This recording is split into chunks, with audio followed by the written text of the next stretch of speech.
All right, let's dive into some poetry that really hits hard. Today we're looking at a New Testament psalm by Rhino Dutoit. Now, you might think psalms are like ancient prayers, right? But this book, it throws you right into modern relationships, all the raw stuff, the messy realities. Yeah, what's fascinating is how Dutoit uses this old form of poetry, like prayer, and he makes it work with today's love and loss and all that. It's like he's building on King David, but with a very 21st century voice. It's like he took this ancient form and injected it with some self-help, some social commentary, and a whole lot of honesty. He doesn't shy away from the tough stuff. Marital struggles, domestic violence, even searching for meaning in all the chaos. Yeah, you run into these themes of power, like who has it in the relationship, and the pressure society puts on us. Even that feeling, that unspoken yearning for something more, it's really about being human, wrapped up in these powerful poems. Okay, let's start with the poems that really get to you, the ones about abuse, like 361, 362, 363. Right, this is where Dutoit's work gets under your skin. He doesn't just describe abuse, he makes you feel it. Like in Psalm 361, the speaker describes the abuser as a bad memory, still haunting them, with fear and torment. It's not just physical scars, it's the lasting trauma. You read those lines, you feel a chill. You can sense how the abuse lingers, like this weight the victim carries even after the wounds heal. And Dutoit's so good at capturing how insidious abuse is, how it's hidden beneath the surface. Psalm 362 shows this conflict. The speaker sees the abuse multiple times, but still admits to loving the abuser. It's heartbreaking, right? It shows that web of emotions that keeps people trapped in these relationships. Love, fear, dependence, responsibility, all twisted up. Makes it so hard to break free. It reminds me of Judith Herman's work. She talks about the traumatic bond between abuser and victim. Dutoit brings that to life.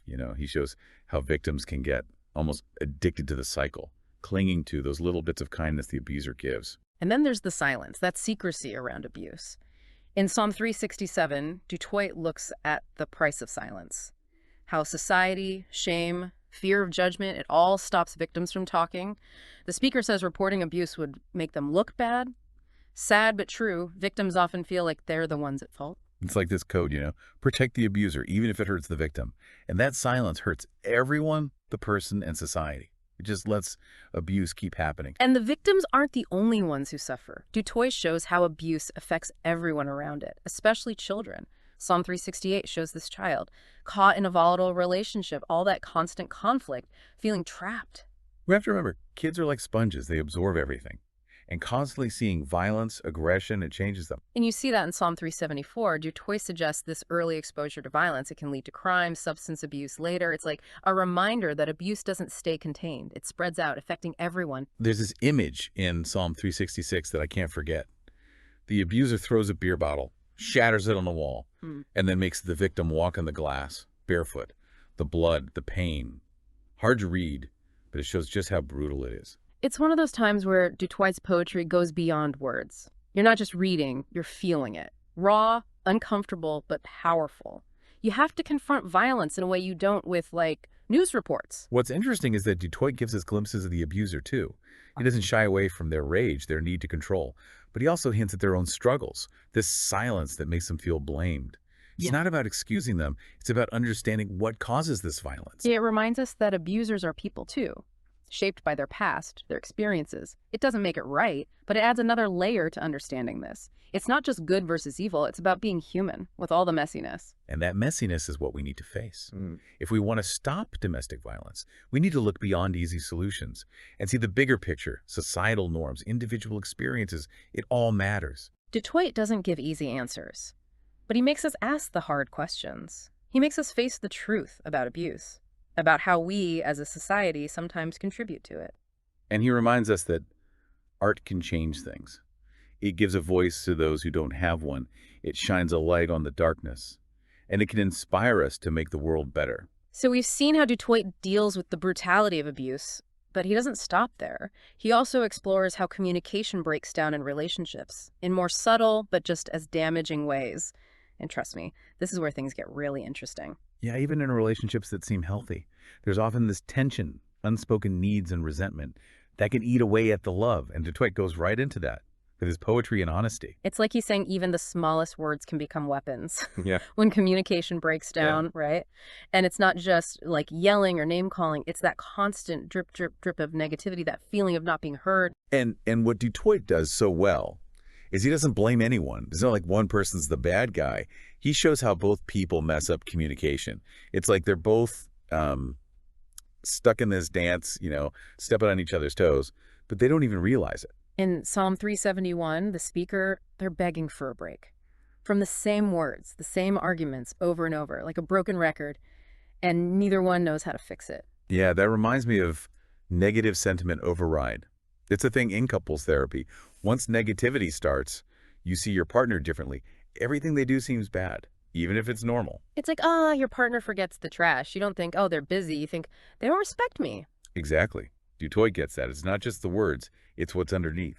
The needs, the resentment, it poisons everything. Psalm 376 really hit me. The speaker's trying to write, to express themselves. But you can tell there's this whole other conversation happening, not being said out loud. This is where Du Toit makes us think about knowing ourselves. In relationships, I mean. Are we honest about what we need? And are we telling our partners? It's like we want them to read our minds, but we don't give them any clues. We just hint around. And if you don't have that honesty, that vulnerability, no wonder relationships feel like a fight, not a safe place. It's like we're speaking different languages. Yeah. And speaking of different languages, Du Toit takes us into love and sex and long-term relationships, and things get, well, pretty intense. Yeah, he doesn't shy away from it. Those desires, those yearnings, they can be so powerful. But what's really cool is how he connects them to needing that emotional connection too. There's this line from Psalm 379, I am 22 years into my marriage and I am still searching for something. It's like that feeling that something's missing, even when you have what you thought you wanted. You can be in the same bed, but miles apart. Du Toit shows that neglect, that emotional distance, it can happen over time. And he doesn't make it romantic. He shows how those needs, when they're not met, they can turn into resentment. He gives us these glimpses of those moments when you're desperate. Psalms 381, 382, 383, 384, 385. It's like looking into their souls. They want to be seen, touched, understood. A silent cry for help. And what's interesting is Du Toit shows how men and women are different. Those little ways they misunderstand each other about love and intimacy. It's like he's saying, look, we're wired differently. We show love differently. We want different things, but we can still learn to understand each other. It takes listening, curiosity, and empathy. But those differences are hard to handle, especially with sex. This is where Du Toit really pushes the boundaries. Love and sex, that push and pull, he goes right at it. He's not afraid to be provocative, raw, And that's what's so great. He's not just repeating the same old stuff. He makes us think differently about sex and relationships. Yeah. To look at it from different sides and to have those honest conversations, even if they're hard. He explores the emotional ups and downs of sex, how it can be used for power, for control. He looks at men and women, how they experience it differently, and how that can lead to, well, hurt feelings if they don't talk about it. In Psalm 395, the speaker says, love and sex are not the same. It's like a challenge, True love needs more than just physical pleasure. It's about kindness, patience, respect, being open with each other, all those things that get lost sometimes. It's about intimacy being more than just physical. It's that emotional connection, feeling safe and understood. But then in Psalm 398, you hear this man and he says, I don't know what love is. I just know how to sex a woman.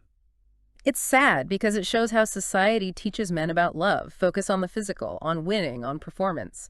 And that doesn't help them with emotional intimacy. Like they're speaking different languages with no dictionary. And Du Toit doesn't forget about the woman's perspective. In Psalm 399, he shows that feeling of being used, being just for sex, not cherished. It's like a reminder that intimacy has to go both ways. Respect and desire, not just one person's pleasure. It's about creating a space where both people feel safe to say what they want, to explore together, without judgment or pressure. That's how intimacy grows, physically and emotionally.